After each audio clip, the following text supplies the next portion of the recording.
We deal in paint, pigment, light and shadow, realism, surrealism, impressionism, and ghost stories.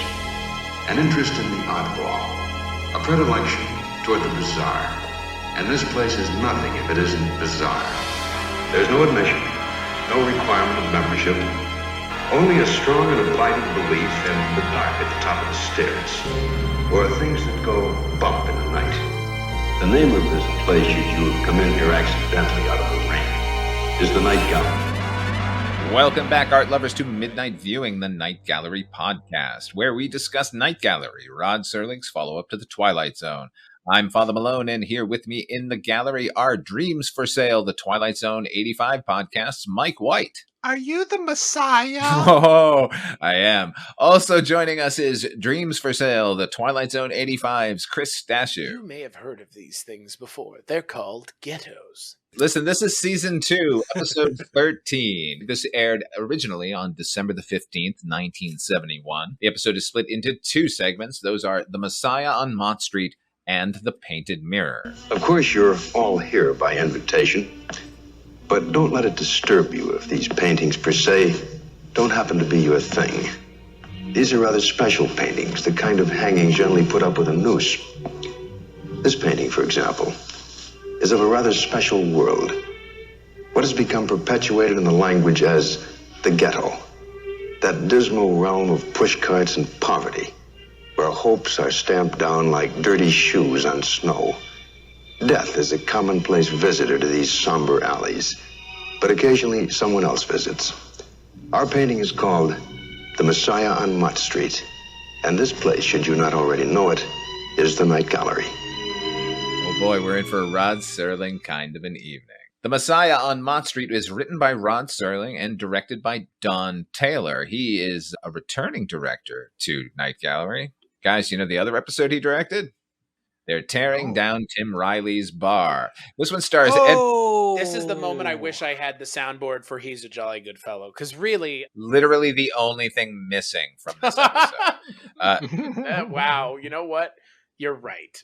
This one stars Edward G. Robinson, the original Little Caesar, Yaphet Kotto, Tony Roberts, and Joseph Ruskin as a fanatic. He was the man in the bottle in the original Twilight Zone. He was the genie in that. He was so goddamn scary. This one's a period piece set in the 1920s. Oh, no, wait. This is contemporary. This is a contemporary tale of a young boy looking for the Messiah on the streets of New York to help his ailing grandfather. What'd you think of this one, Mike? Was that a mistake that it's 1920s? No, it's contemporary? Because I couldn't tell what the hell year this was. What the hell was going on? I mean, it feels like Grandpa's apartment building is from a whole other era, as well as a lot of the people out on the street, but not everybody, because nobody seems to have any sort of issues with this little kid just going out and bringing Yaphet Kotto home. It just seems a little weird that there's a black guy in the living room. Are you aware of this? Am I seeing things? It takes so long for the kid to find the Messiah. Just for him to leave the apartment. There's just so much of all of the stuff I did not mind this episode at all. In fact, it felt like there was a lot more to it that had I read this as a story or even a novella, that I would have picked up a lot more. It just felt very literary with its construction. I was really happy to see Tony Roberts show up in this. I mostly know him. We talked a little bit about Woody Allen recently. I mostly know him from his work with Woody Allen, like Annie Hall, and played against Sam. I mean, especially Annie Hall. So I was very happy to see him, but he feels very 1972, 73, and Yaphet Kotto feels very 1972, 73, and then the rest of the story feels like it is in the 1920s or 30s. I was waiting for Tony Roberts to ask Edward G. Robinson if Jew eat Jew. Did Jew eat? I distinctly heard him call me a Jew. I do not understand what in God's name the point excuse me. what in Yaphet Kotto's name is going on here?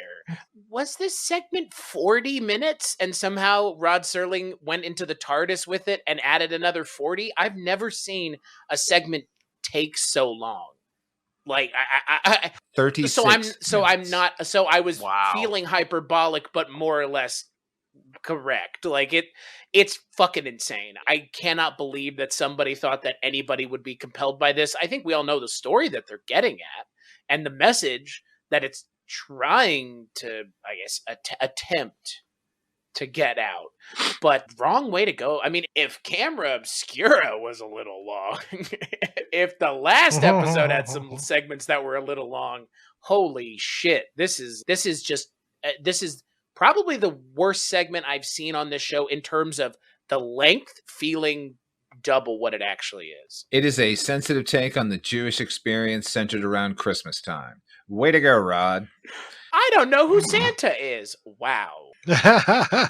This segment is worse to me in every way than Tim Riley's bar, except for the aforementioned lack of "for he's a jolly good fella." But you know why? Because Tim Riley at least wasn't precious. And this is, thanks to the adorable subplot of grandson Mikey wandering the streets alone to find the Messiah. By the way, when he's not doing that incredibly dangerous thing, evidently this tiny, tiny child is taking care of his ailing grandfather. Is he taking himself to school as well? Is he doing the grocery shopping? That's what I'm getting out of it. Why is Tony Roberts not intervening? By the way, Tony Roberts, when I think of him, I always think of taking a Pelham 123, just trying to make that ailing mayor get out of bed and come deal with the subway situation. This episode, I get where he's coming from. It's yet another, the downtrodden man. We also get this really false happy ending where the check from his long lost brother arrives and everything's going to be okay. And you know what? Yaphet Kotto, he might have been the Messiah, but he might have just been the mailman. It's a bit ambiguous because we know most mailmen are delivering packages at fucking 1 o'clock in the morning on Christmas. Thank you. This whole thing where they had to make sure to point out the clock and that it was just about midnight. And then everything else basically contradicting that it was anywhere near midnight, and especially that the kid was just outside and it was daylight, and now it's pitch black and midnight. And I'm like, what is going on? Thank you for bringing that up. Day for night and the back lot. What a combination. I was so confused at I felt like I had fallen asleep for a minute and missed it. It's what a choice. Let's just put it that way. As if 36 minutes wasn't enough. You needed to have a time jump inside of your segment. A couple hour time jump. And the story that they're telling is not that interesting. It's just, wasn't there a Twilight Zone 85 thing where the guy was Santa Claus and it was the drunk guy was Santa? Like, this has that same, just like, saccharine. Which was a remake of a segment from the original Twilight Zone, right? Night of the Yeah, feels like that same saccharine bullshit. This is just so like. This is not a Night Gallery segment. This is a Twilight Zone segment. There's hat in hand, poor man bullshit constantly.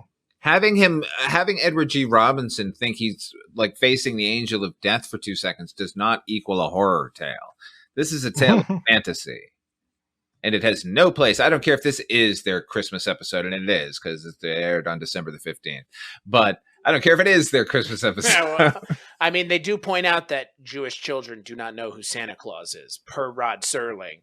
It's like, what fucking... No, that's not how that works at all. It's not how that works at all, Rod. And we know that, and you know that. It's so masturbatory at this point with Rod Serling.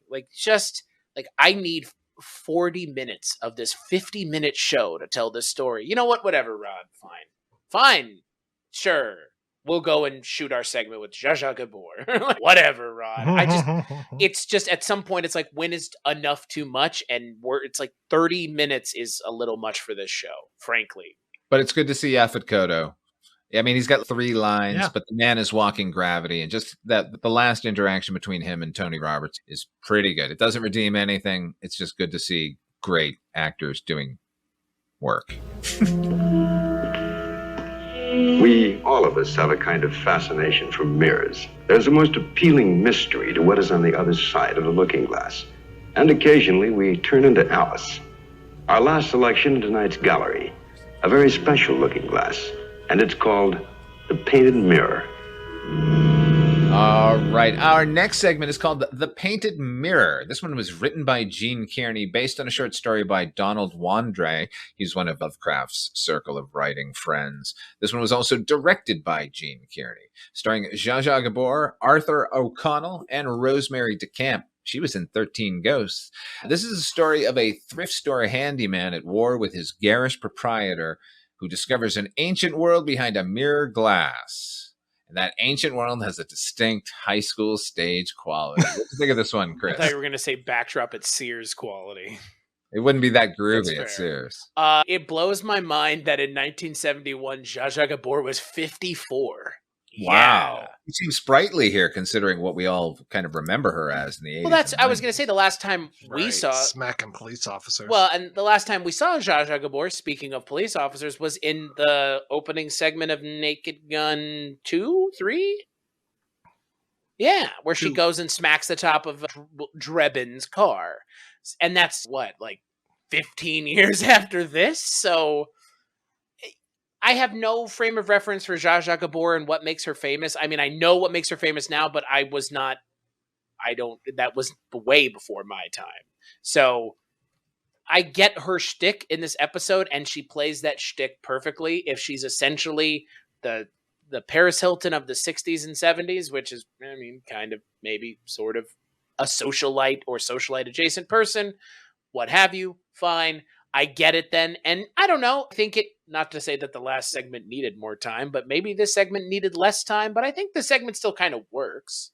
How about you, Mike? Yeah, I mean, it's pretty simple gag, and I don't necessarily get all of the chemistry between Zsa Zsa and the old shop owner. Like, I know what she's supposed to be, but just the way that she's picking on him seems very odd. And had she had him more under her thumb and really made it like a dire thing, as opposed to, she buys him out. She's just like, here's all the money that you need to get out of here. And I was just like, okay, well, that sounds good to me. Maybe I'm just of that age.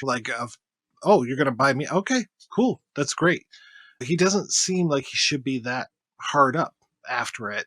But whatever. Had she been a little meaner, I would have liked this more. But I do like this whole thing of that horrible dog just yipping all the time, and then it going into the mirror, and I was just so happy when it did, because I was like, oh, well, I know what this means. But when we get to see what scares the dog, it's high comedy. I mean, this is this is the kind of thing I could see in Alex cutting to some of these effects on an idiot TV and then acting really scared, because it's that level of parody kind of thing with these just nasty B-roll sort of shots that they might as well just have taken a gecko and pasted a horn on his head or something. It was just so bad, but so funny at the same time. That's literally what they did in that second shot. It's a Komodo dragon with a Triceratops crown. That's all it is, and it's barely glued to it, because when you see it move, it wiggles a little bit, as they would say. It's not affixed with the best spirit gum. Yeah, if the prosthetic slathered lizards won't get you, the creature from the Black Lagoon's arms will. Yes. Hey, he's finally being represented in this show. He's the only Universal monster that hasn't shown up. Now he has. And R.I.P. Rico Browning, not to date this episode, but he just died, the original creature from the Black Lagoon. Also, this segment and the Pickman's model segment, those are actually molded. Those arms we see are molded from the creature from the Black Lagoon's original molds. And the legs on the Pickman's model creature were also molded from the original creature from the Black Lagoon. So I guess makes sense why it looks that way. The creature is making uncredited cameo appearances here on Night Gallery. Why was Zsa Zsa Gabor so goddamn into that location? It was a slum, right. And there's all this. Look, the story is supposed to be some sort of parable about old ways versus new, with this old handyman, and he's being pushed out and whatever, but like all the construction that was going on outside, was that supposed to clue us in that like they were going to revitalize that neighborhood and that's why she wanted the location? Wouldn't it have made more sense had Zsa Zsa been his wife? And he's having this affair with this woman who loves him. Also, I love a tale where a doorway opens up. So I was kind of excited when it started until he scraped it away and we saw what it was. Because, oh my God. Like, also, Rosemary DeCamp, his love interest in it, gives him the mirror and says, never could understand how mirrors work. As if that's to explain the fact that this is actually a portal to some sort of weird prehistoric other universe. And boy, isn't everyone so blasé about this portal, including Zsa Zsa Gabor, who walks up to it and is like, I can use the frame, but the picture is terrible. It's like, you can see the smoke moving, like the fog, and can you maybe hear the lizards screaming? You know, you can just walk into it. Everyone is just so casual about this momentous occasion that has just occurred in front of them. By the way, Pookie! That's what we're hearing. Oh, boy. Now, I haven't highlighted a sound effect recently, but this one needs to be called out because there are two shots of dinosaurs culled from other films. There is the one you mentioned, Chris, and then there is what is a brontosaurus that swings into the camera, faces directly into the camera, and makes this noise. That is the greatest noise of all time. So good. Want to hear it again? If you slow, honest to God, if you slow it down and maybe repeat it, that's just Tim Allen going. Yeah, to me it sounded like Scooby Doo. Like, oh, I mean, yeah. That's not a soundboard, folks. that's not. I mean, what is that? What is that noise? It's the sound of the dinosaur. No. But like, what is the name of that sound effect? I don't know. I'm just pointing it out because it was so unusual. I don't think I'm going to find it. What it sounds to me like, if I were to name it, it would be Sound Engineer is Tired. Because he's like, we need something here. Just give me the microphone. There we go. Like startled grunt. Never could understand how mirrors work. I mean, if Zsa Zsa Gabor saw a car with no wheels, she'd be like, I just don't understand how cars work.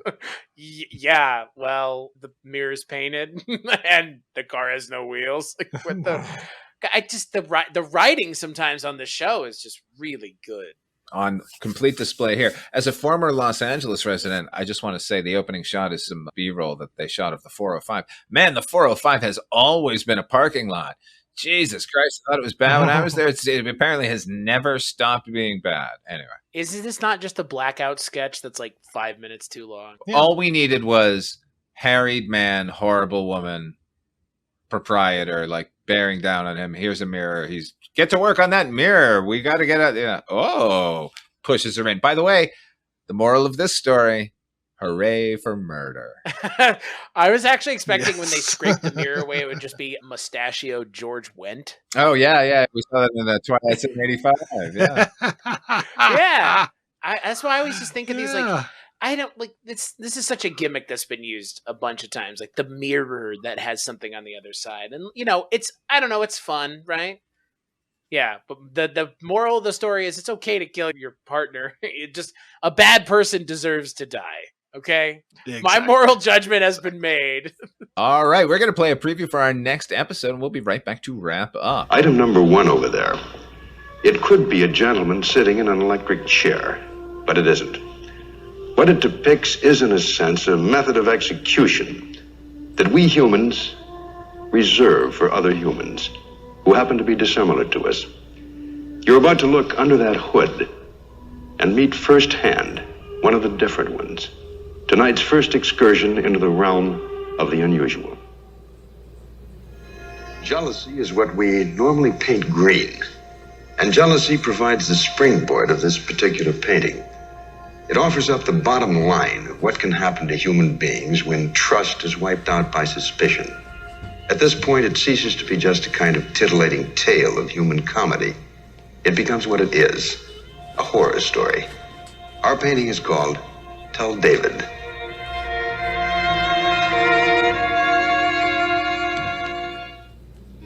Item number 3 in the night gallery. You probably recognize this quaint figurine. The dead eyes, the sewn lips, the kind of thing that usually infests nightmares. And that happens to be precisely what it is. A nightmare of the first order. Its title, Lagoda's Heads.